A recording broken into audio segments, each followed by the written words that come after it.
સુરતમાં અમદાવાદ બ્લાસ્ટ મામલે ગુજરાતના નાયબ મુખ્યમંત્રી હર્ષ સંઘવીએ મહત્વનું નિવેદન આપ્યું છે। તેમણે જણાવ્યું કે સમગ્ર ઘટનાની તપાસ ચાલી રહી છે અને તપાસની જવાબદારી જેસીપી ઝોન 2 ને સોંપવામાં આવી છે। હર્ષ સંઘવીએ કહ્યું કે જે ફેક્ટરીમાં ઘટના બની હતી તે ગેરકાયદેસર રીતે ચાલી રહી હતી।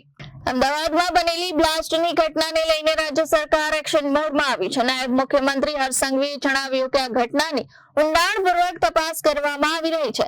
તપાસ જેસીપી ઝોન 2 ને સોંપવામાં આવી છે અને દરેક પાસાની ચકાસણી કરવામાં આવી રહી છે। હર્ષ સંઘવીએ વધુમાં જણાવ્યું કે જે ફેક્ટરીમાં બ્લાસ્ટ થયો હતો તે ગેરકાયદેસર રીતે સંચાલિત થઈ રહી હતી।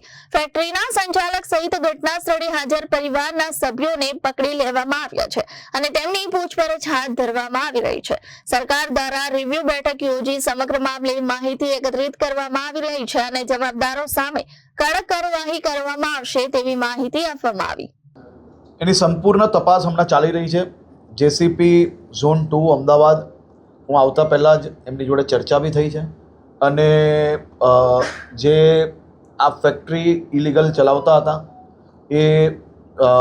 એના પરિવારજનોને બી જે લોકો ત્યાં હતા હાજર એ લોકોને બી પકડવામાં આવ્યા છે અને એની સંપૂર્ણ માહિતી આના પછી મારી રિવ્યૂ બેઠક છે એમાં લઈને તમને ઓફિશિયલ માહિતી આપવામાં આવશે। સર, આ રાત જે પૂરની કારણે કેટલા લોકોના મોત થયા છે તો એ લોકોની કોઈ રાહતની જાહેરાત કરવામાં આવી છે? નહીં, એ તો કમ્પલસરી 4 લાખ રૂપિયાની આપણી જે સરકારના નિયમ પ્રમાણે અને તમામ લોકોના આમાં કેવું હોય છે કે કોઈ બી વ્યક્તિ અગર મૃત્યુ પામે છે તો ઘણીવાર એવું થાય છે કે પરિવારમાં કોણ એના લાભાર્થી કોને આપવાના એના માટે એની વારસાતને એનું જે કામગીરી છે એ ચાલુ છે, પરંતુ મોટાભાગના જે મૃત્યુ પામેલા લોકો છે એમના ઘર સુધી પહોંચવાનું સરકારે કામગીરી ચાલુ કરી લીધું છે। આભાર।